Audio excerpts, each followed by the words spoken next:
Hi friends, இன்றைக்கு நான் உங்களுக்கு பொங்கல் ஸ்பெஷல் சக்கரை பொங்கல் செய்ய போகிறேன். அதுக்கு 1 கப் சிவப்பு பச்சை அரிசி, 1/2 கப் பாசிப்பயறு வறுத்தது, 1 கப் சர்க்கரை, 15 முந்திரி, 30 கிராம் உலர்ந்த திராட்சை, 50 கிராம் நெய், 1 கப் தேங்காய் பால். இப்போ நான் பொங்கல் செய்கிறதுக்கு ஒரு ப்ரெஷர் குக்கர் எடுத்து அதில் நான் முதல்ல சொன்ன அளவு 1 கப் அரிசி, 1/2 கப் பயறு போட்டிருக்கிறேன். அதை நான் நல்லபடியாக கழுவிட்டு அதுக்கு 1 கப்புக்கு 3 பங்கு தண்ணி போடணும். நீங்கள் 1.5 கப் போட்டிங்கன்னா 4.5 கப் தண்ணி போடணும். நல்லபடியாக அலசி ஒரு 10 நிமிஷம் ஊற வச்சுட்டு இப்போ நான் ப்ரெஷர் குக்கரில் வைக்க போகிறேன். அதுக்கு நான் ஒன் பண்ணுறேன் அடுப்பை. பொங்கல் சாப்பிட்றதுக்கு என்னோட ஒரு விசிட்டர் வந்துட்டா. வணக்கம் சரோ, பொங்கல் வாழ்த்துக்கள். வணக்கம் சாந்தா, இனிய பொங்கல் வாழ்த்துக்கள். சரோ, எனக்கு கனநாள ஒரு சந்தேகம். இந்த பொங்கல் தமிழரோட திருநாள்னு சொல்லின, அதை பற்றி நீங்கள் ஒருக்கா எனக்கு விளக்கமாக சொல்கிறீங்களா? விளக்கம் சொல்லிட்டா போச்சுது. உலகத்தில் மூத்த குடி தமிழர்கள். அவர்கள் தான் விவசாயத்தை முதல் அறிமுகப்படுத்தினார்கள்.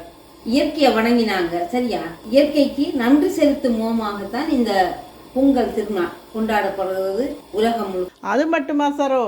பாருங்க, அடுத்த நாள் மாட்டுக்கு பொங்கல், மாட்டு பொங்கல் என்று சொல்லி மாட்டுக்கு ஒரு பொங்கலை வைக்கிறாங்க. தமிழர்களோட பண்புக்கு அளவே இல்லை. தமிழர்கள் இந்த பண்பாடு நன்றி உணர்வும் உண்டு. இப்போ நான் ப்ரெஷர் குக்கர் மூடிட்டு ஒரு 3 விசில் விட போகிறேன்.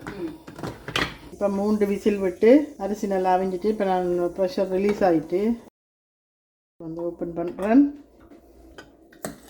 பாருங்க, நல்லா குக்காக இருக்குது.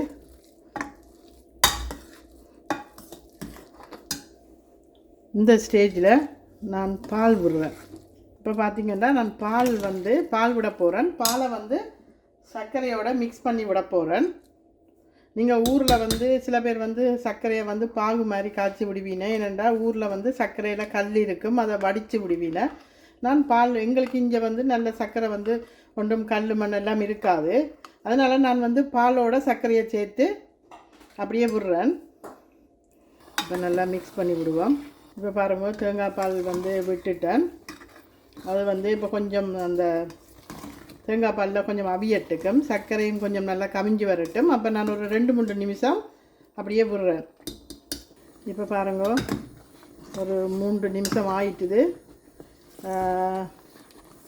பொங்கல் எல்லாம் ரெடி, கடைசி ஸ்டேஜுக்கு வந்துட்டு இப்போ நான் ஒரு சைட்டில் இதை அடுப்பை நிப்பாட்டிட்டு ஒரு சைட்டில் நெய்யில் இது முந்திரிய பருப்பும் உலர்ந்த திராட்சையும் இதை பொரித்து இதில் போட போகிறேன். நெய் கொஞ்சம் தூக்கலாக போட்டிங்கன்னா நல்லாயிருக்கும். நான் உங்களுக்கு சொல்ல மறந்துட்டேன். ஏலக்காய் கொஞ்சம் ஒரு 1/2 டீஸ்பூன் போடணும். ஏலக்காய் பொடி, ஏலக்காய் அடிக்க உங்களுக்கு ஒரு சின்ன டிப்ஸ் தரேன். ஏலக்காயும் சீனியையும் சேர்த்து அடிச்சிங்கன்னா நல்லா பவுடர் மாதிரி வரும். வாயில் கனிப்படாது உங்களுக்கு.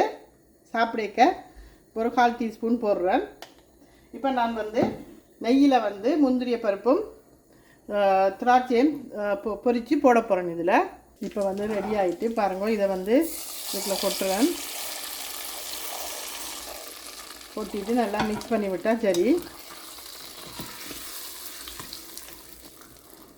இப்போ நல்லா டேஸ்டியான பொங்கல் ரெடி ஆகிட்டு, இந்த பொங்கலுக்கு அந்த சர்க்கரையோட அளவு நீங்கள் தான் டிசைட் பண்ணணும். ஏன்னா சில பேருக்கு இனிப்பு பிடிக்கும், சில பேருக்கு பிடிக்காது.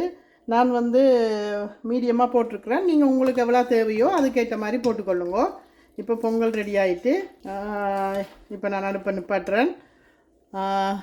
என்னோடய சப்ஸ்கிரைபர் எல்லாருக்கும் தை திருநாள் வாழ்த்துக்கள். இந்த சேனலை மறக்காமல் சப்ஸ்கிரைப் பண்ணுங்க. தேங்க்ஸ் ஃபார் வாட்சிங்.